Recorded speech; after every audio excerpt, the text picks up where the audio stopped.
A colorful classroom is buzzing with excitement when a sparkling bottle appears on a table.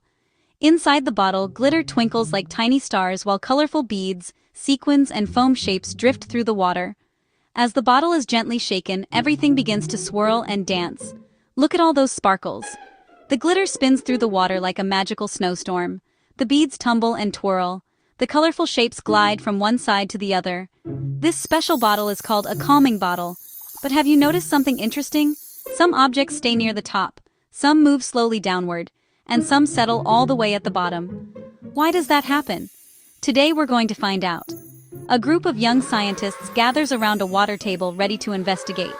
Scientists love asking questions and discovering answers.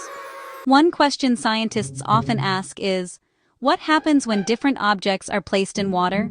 Some objects float, some objects sink. Let's discover what those words mean. Some objects float, some objects sink. Let's discover what those words mean. A toy boat gently rests on the surface of the water, rocking back and forth with the tiny waves. The boat is not going to the bottom, it is staying on top. When something stays on top of the water, it floats. Float means staying on top of the water. The boat is floating. Nearby, a shiny coin drops into the water. Down it goes, past the middle, past the bubbles, until it reaches the very bottom.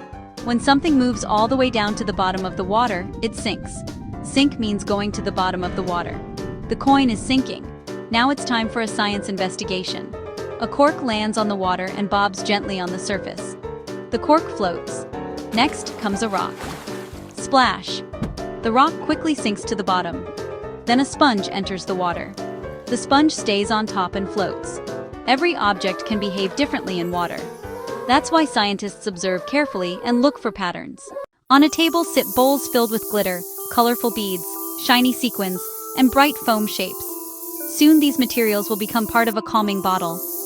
But before they go inside, scientists wonder what will happen to each one. Will it float? Will it sink? There is only one way to find out. Let's observe. First, sparkling glitter falls into the water. The tiny pieces drift slowly through the bottle, spinning and sparkling as they move. Next, colorful beads splash into the water. They travel quickly downward until they reach the bottom. Then, bright foam shapes are added. Instead of sinking, they stay near the top and float. Each material moves in its own special way.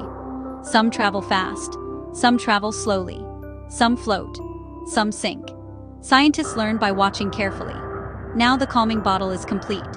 With one gentle shake, glitter, beads, sequins, and foam shapes swirl together in a sparkling dance. The glitter twinkles as it drifts through the water. The beads tumble and settle. The foam shapes float near the top. Slowly the movement begins to calm. Everything finds its place. Some objects remain floating. Others rest at the bottom. The bottle becomes peaceful and beautiful to watch. Let's think like scientists. Objects that stay on top of the water float.